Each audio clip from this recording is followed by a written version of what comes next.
dirección estuvo en el centro de las noticias, ¿no? Ajá.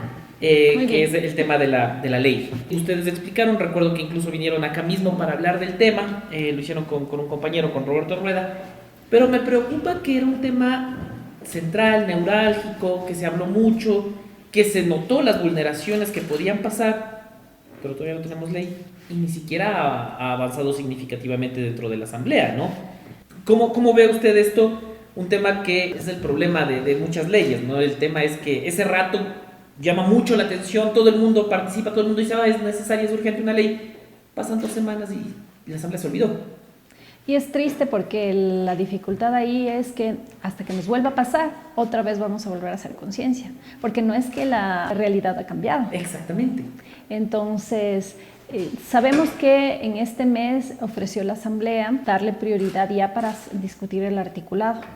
Esperemos que ya se esté movilizando, más bien lo que estamos tratando de hacer es de convocar a la sociedad civil, a las universidades, para que soliciten participar como amicus curiae, que se llama, que son los que van y dan... Pueden sugerir. Exacto, de tal manera que con ese mecanismo logremos impulsar nuevamente el movimiento en la Asamblea.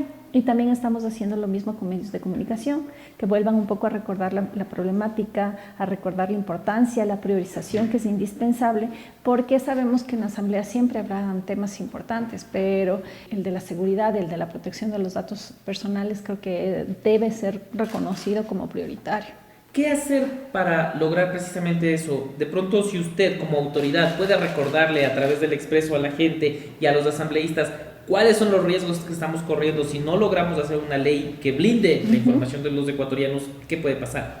Bueno, lo que ha estado pasando ahora mismo, que hay un comercio ilegal de bases de datos en el que constan toda nuestra información y que corremos el riesgo de que nuestra información caiga en manos equivocadas, y el momento en el que eso ocurra pueden haber robos de identidad, pueden haber uso inadecuado de nuestra información en el que se hacen beneficiarios de nuestros derechos otras personas que no lo son.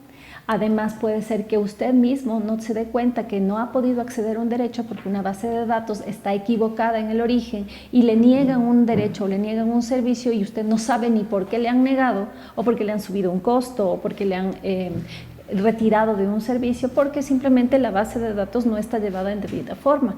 Entonces, lo que ocurre es que se disuelve porque uno cree que es tema de problemas del consumidor, o se disuelve creyendo que es un problema de seguridad tecnológica, cuando en realidad la problemática es que los responsables de tratamiento, los que están encargados de manipular información para su trabajo, de procesar información para su trabajo, pueden estar haciéndolo de manera inadecuada y otra vez volver a las llamadas telefónicas, otra vez volver, porque ahora nos está pasando, y no sé si le ocurre a usted, que dimos nuestros datos personales para los sorteos de diciembre de distintas cosas. En este mes están otra vez con las llamadas telefónicas ofreciéndonos bienes y servicios que no hemos solicitado.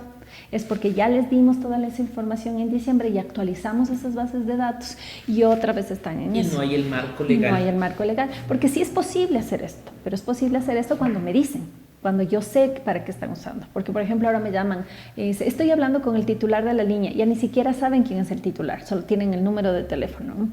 Pero enseguida les sacan más información y entonces comienza a través de este círculo vicioso hasta que se pueda trabajar de manera responsable en la ley. Ustedes en el proyecto de ley mencionaban la posibilidad de que haya un responsable de esta información en las entidades o en las empresas, que esto llamó un poco la atención y en uno de los encuentros que tuvimos de los editores de periódicos, porque ellos temían que se tenga que generar fuentes de empleo y cuál debería ser la experticia de este personal contratado, porque no puedes ponerle al pasante a que sea responsable de esto por el peso y la importancia que tiene. ¿Cuál debería ser el manejo adecuado de esto, pensando que la Asamblea retome el proyecto eventualmente, ¿no? Bueno, independientemente de que la Asamblea retome el proyecto y lo prioricen, yo creo que es una responsabilidad de las instituciones que comiencen a hacer esto. Y le digo ¿por qué?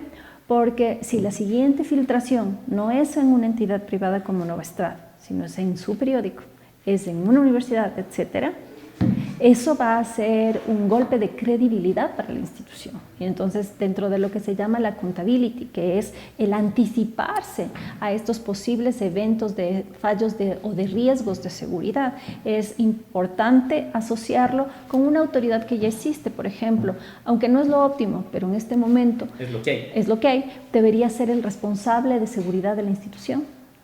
Hay un responsable en las instituciones tecnológicas, hay uno que se llama el responsable de seguridad tecnológica. En las otras instituciones donde no se visibiliza tanto, pero sí hay bases de datos, hay un responsable de seguridad.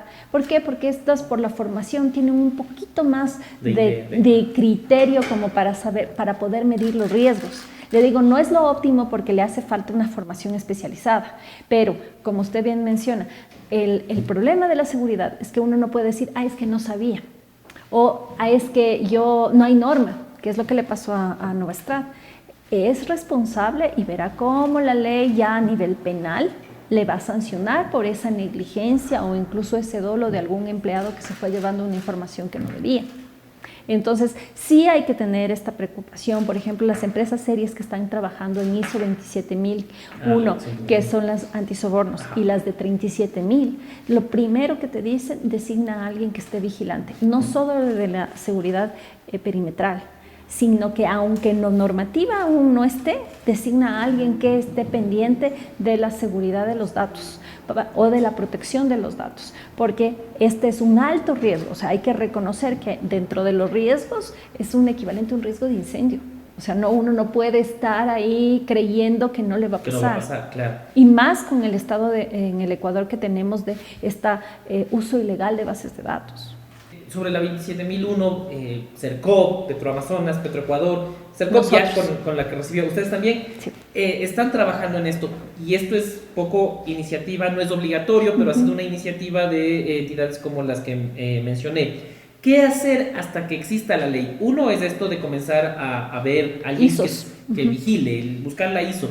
¿Qué más hacer? Porque claro, también, y reconozco yo que no lo vi desde ese lado, también estamos esperando que la Asamblea haga, y hasta que la Asamblea haga, entonces nos cruzamos de brazos y le echamos la culpa a la Asamblea si es que hay algo, porque no aprobó la ley. Pero las entidades, tanto públicas como privadas, también pueden hacer. A más del ISO, ¿qué pueden conseguir? ¿O qué pueden hacer? Verá, en realidad todas las buenas prácticas que ahorita existen en el entorno. Entonces, de esas buenas prácticas incluyen estos sellos de confianza como son la ISO, ¿no? Estas acreditaciones que, ya le digo, van de la mano de tener una ISO general para la institución, una 29000, a tener una ISO especializada como una 37000 para la parte tecnológica y una 27000 para el tema de soborno.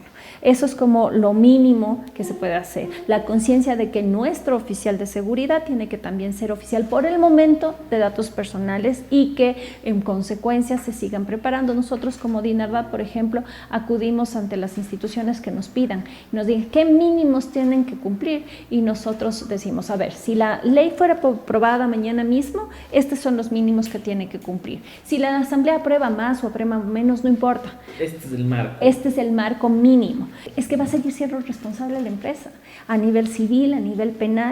Si la fuga de información es muy grave o la filtración es muy grave, igual la responsabilidad va a ser civil o penal para la institución. Más bien lo que intenta esta normativa es establecer las reglas de juego para disminuir el riesgo de las empresas, disminuir el riesgo de las instituciones públicas y saber cuál es el marco que deben cumplir como mínimo para que esa responsabilidad se atenúe. Pero lo que está ocurriendo es que o tapamos lo que está pasando, o simplemente estamos asumiendo el riesgo, pero en el momento en el que algo nos pase, ahí sí volveremos a tener otra vez los elementos necesarios como para que la ley se priorice, pero no hay que esperar eso, hay que adelantarnos como todo lo que es. DINARDAP. Trabajamos por sus datos. Toda una vida. El gobierno de todos.